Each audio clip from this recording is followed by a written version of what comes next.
Hello and welcome. This is Maria here, and today I'm going to paint this painting. I've already done it, so I'm going to just go right back to the beginning and show you how I painted this painting. It's of foxgloves, which are out at the moment, beautiful wildflowers. You just need a selection of paints, especially on the purple magenta line, and some blue for the sky. Just a basic selection of paints, different size brushes, some acrylic paper is what I'm using, but you can use canvas. A hairdryer is handy for drying things off, and a spray bottle to keep your paints actually wet while you're using them. So without further ado, we'll get started on this. So I'm just getting started on this new painting. I'm going to clamp just the edges of my paper. It's really important to do it. If there's little gaps at the end, you can come back and fill them in.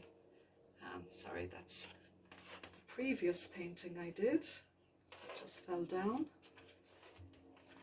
They're all in the one sketchbook, so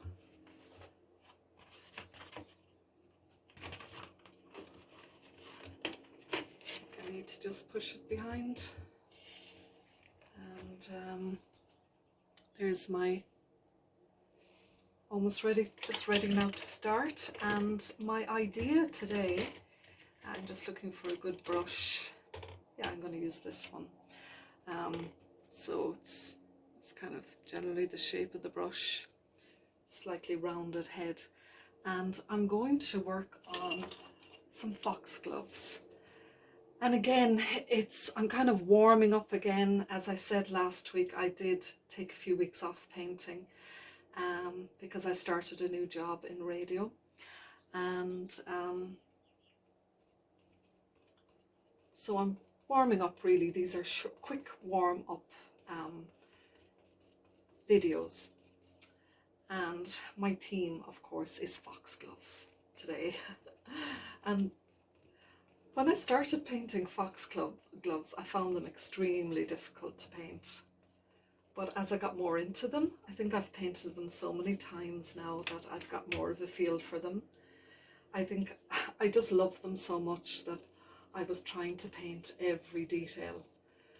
And that's not the best approach. I think the best approach for foxgloves is just have them blowing in the wind. They look absolutely incredible where they're loose and fresh and just blowing in the wind. So really this is a small painting on paper, so I'm not going to put too many flowers into it. I kind of have roughly 3 flower heads there, maybe a 4th one over here, and that's kind of going to generally be it. So and now I'm just going to put in my background, roughly some greens. I could even use a bigger brush for this, but I think I'll just keep going with this brush.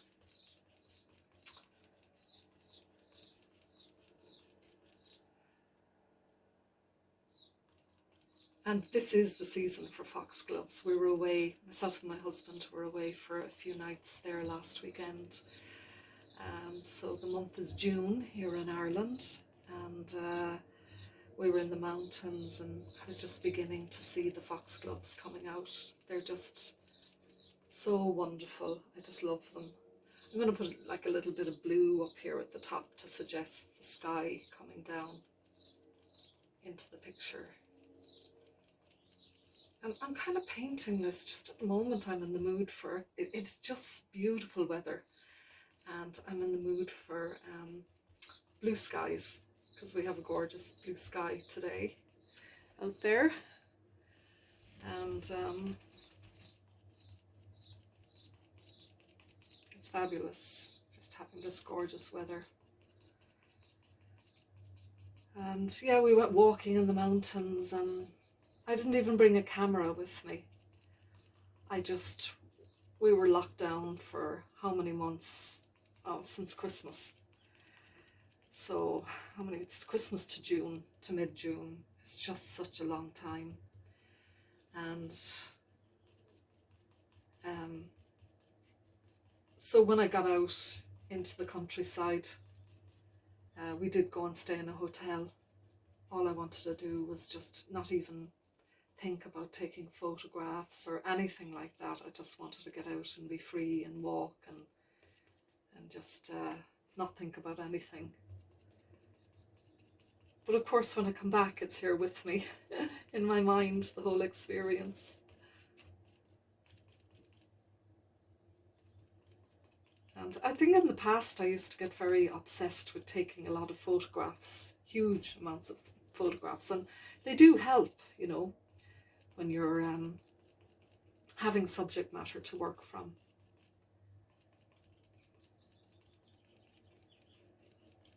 But I think more and more I'm getting more of the confidence to work more from my memory rather than from using a lot of photographs. And photographs tend to deaden things down. You just get as you say, a snapshot of something rather than the complete feeling of, you know, the wind moving and the rain and the mists and whatever is there, the clouds blowing over the landscape and the clouds changing the colour of everything as they move across, and the sun moving across the sky, changing everything as well as it moves different times of the day. So yeah, this is quite impressionistic, the way I'm working.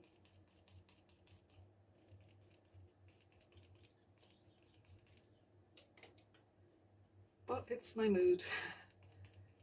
And I think it kind of suits Foxgloves to use this type of, just these brush marks. Almost pointillist, you know, dots, dotted, but they're more like strokes than dots. So I'm going to pull that blue down further into the painting. And I know it looks like I've obliterated my Foxgloves, but I haven't really. I know they're there, and I pull this out over the edge so I can just bring the brush marks down over the edge of the.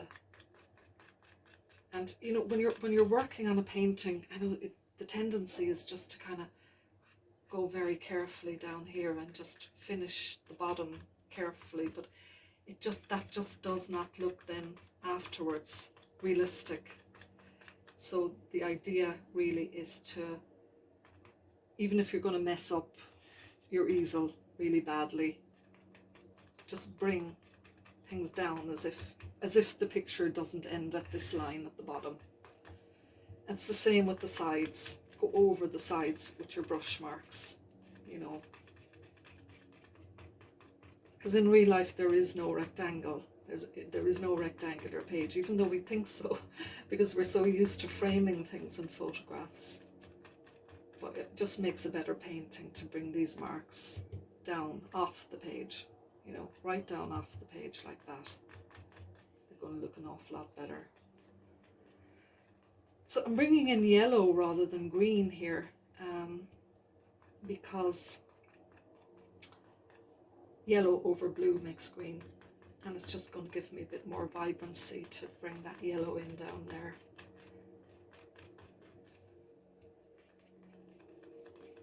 Like yellow grasses, or, you know.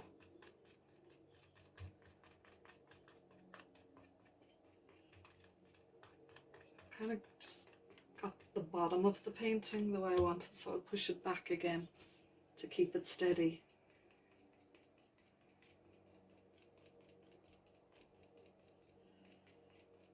And it's important now that I know it does look almost like I've lost the foxgloves that I had painted in initially, but I need to sit them on a background. So what I'm doing is now I'm really working on the background. So what are the foxgloves sitting on? You know, they're sitting on grasses, they're sitting on stems and leaves, and all that's coming up around them. So I'm just painting all that in here.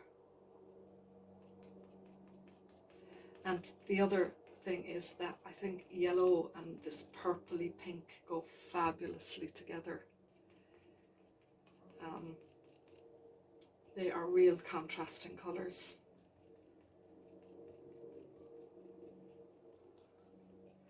So that's why I'm bringing a lot of the yellow in, because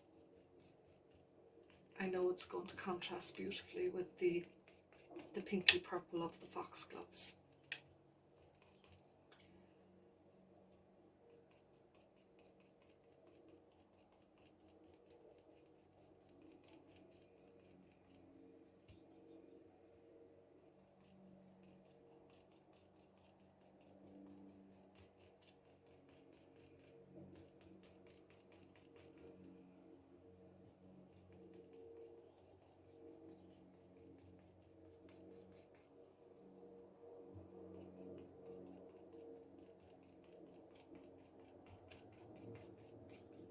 So I'm actually really enjoying this, doing this kind of dabbing on of colour. It's really lovely. It's very kind of therapeutic and easy to do. And again, just the brush I'm using, I'll just show it to you now. Again, it's just, it is a nylon brush and it's just got a rounded tip on it. I'm trying to bring it into focus there for you, but yeah, it's not a very wide brush. But it's not a narrow brush either, it's kind of an in-between. It's just giving me those nice marks. And you're probably saying, but you should be varying your marks, not using the one brush, and I will. I will do that in a minute. But just, it's really background here, so I'm just kind of getting a consistent type of marks down into the background. So I think I'm happy with that. And now I'm going to go back into my Foxgloves again, and I'm mixing some purple with pink, with a deep cerise pink, and coming back in with those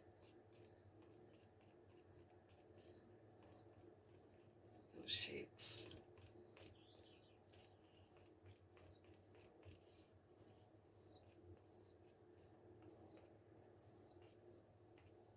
And down here I want bigger ones. They're bigger heads, so I'm kind of leaning on the brush a little bit more heavily down here.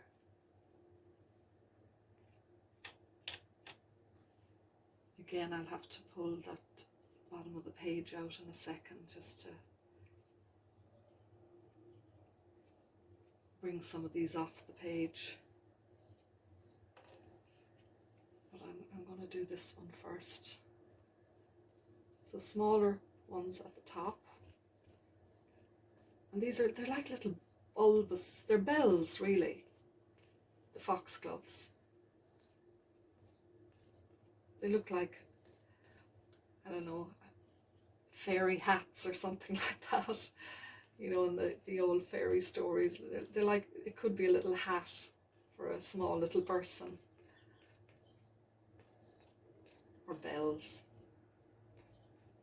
I think another name for foxglove is lady thimbles. So that is the shape of the head of the top of the foxglove, is like a thimble shape.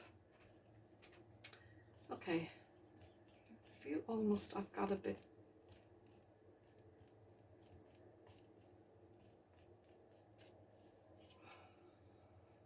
And I need to be a bit looser in my brush strokes, a little bit more here.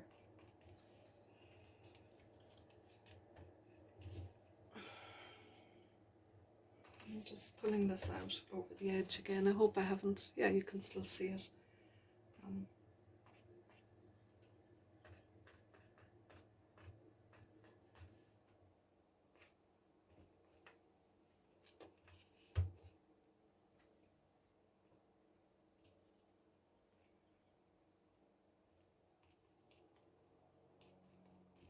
I'm going to suggest a few more in the background there.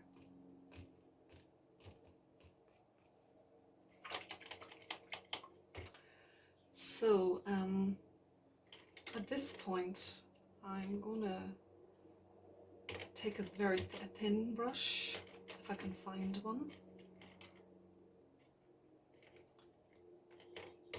That's quite a thin brush.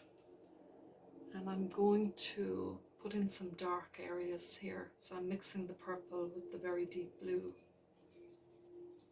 my palette, and I'm going to outline some of these bells, but not all of them, just a few here and there.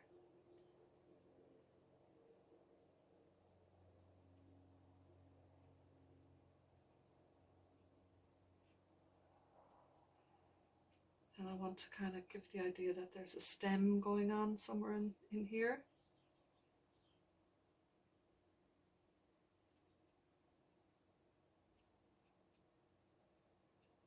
And I want it to bend maybe a bit more than it was.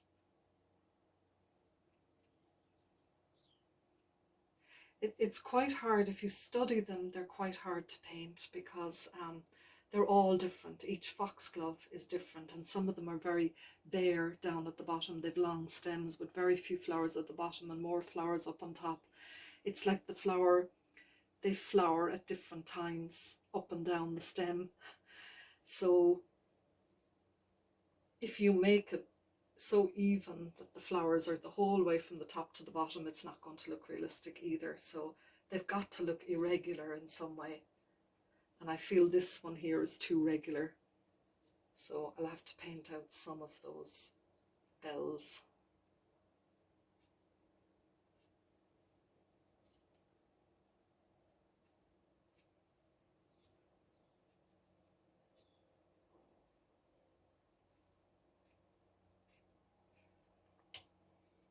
And some of the bells are closed like that, like pointed and closed, but some of them are open.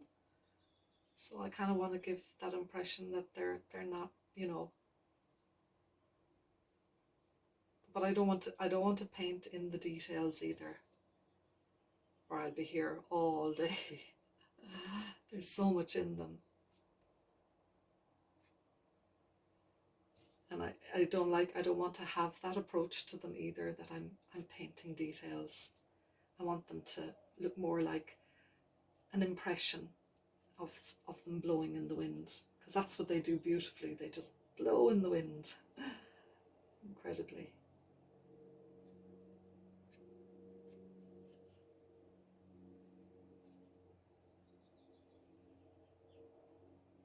So here in the background I've got a few more going on, and they can be just looser.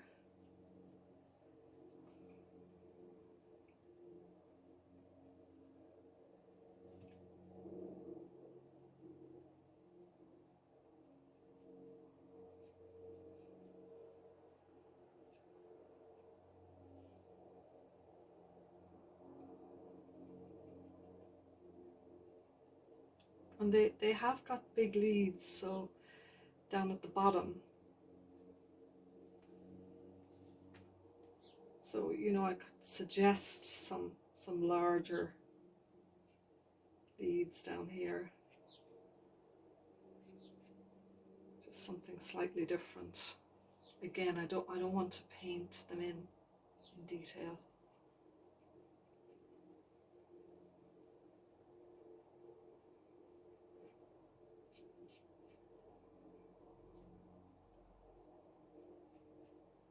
And a lot of this is trial and error. I have painted foxgloves before in many different ways, and when I started painting them, I was just really wasn't doing a good job. But it's from just doing them over and over again and using different approaches, and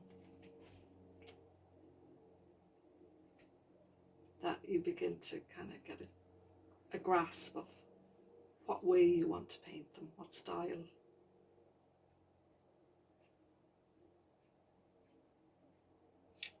But I think of all the flowers, these have got to be one of my favourites. I love roses, of course, but I think these are just spectacular flowers.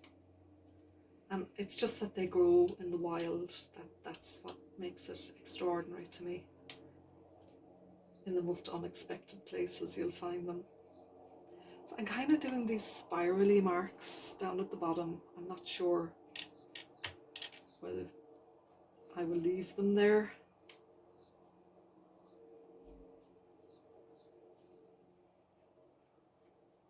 but it is kind of to give just the impression of the larger leaves without fully painting them in.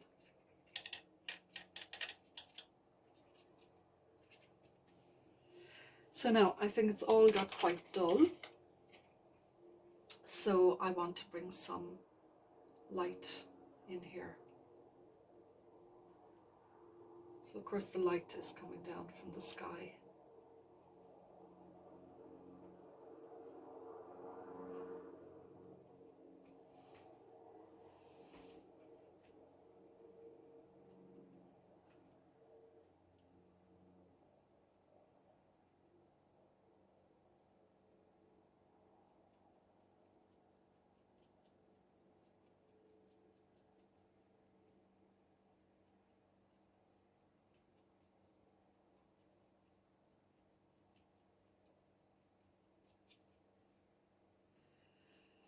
Really, just, you know, there could be clouds in the background, there could be all sorts of little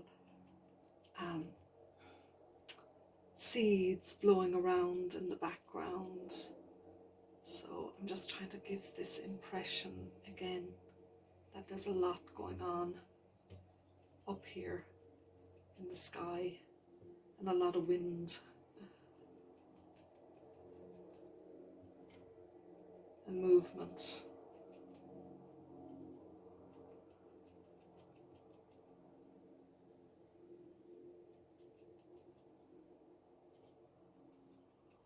And again, I'm going to just pull some of that down into the painting, pull some of that light down into the painting here. The white, just a little.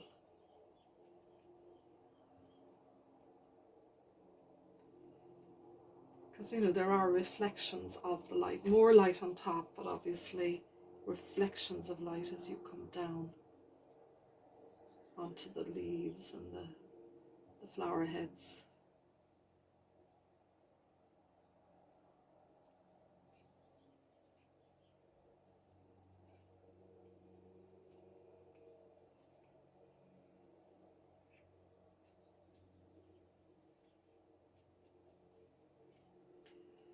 And I think I'm coming near to the end of this. Again, I want it to be loose. I don't want it to be contrived in any way.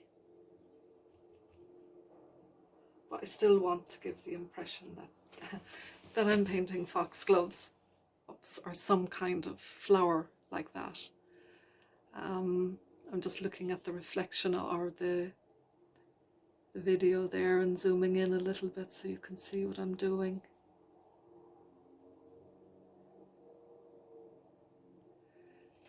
I'm trying to think, am I done? So just to finish this painting, I've decided to just put another, this is a permanent rose, and I've just decided to give a pop of the permanent rose in some of these flower heads, just to really enhance that colour in the foxgloves. That maybe I have lost some of it faded into the background or blended into the background. So I'm still using that little brush, but really I'm just putting in highlights, so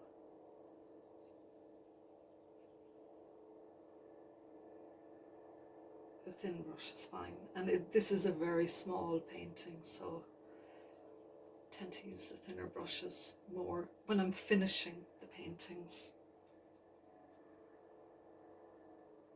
And it's just really to give a good pop of colour into certain areas there of the painting.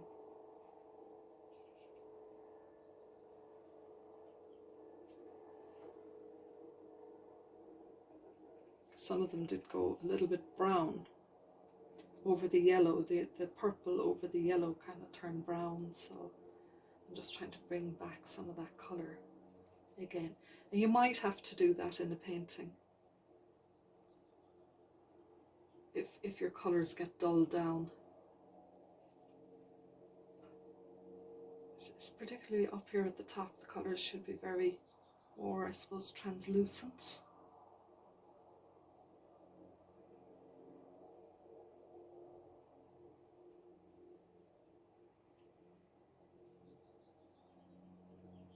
So mixing some white into that pink as well, just to give me different shades of the pink.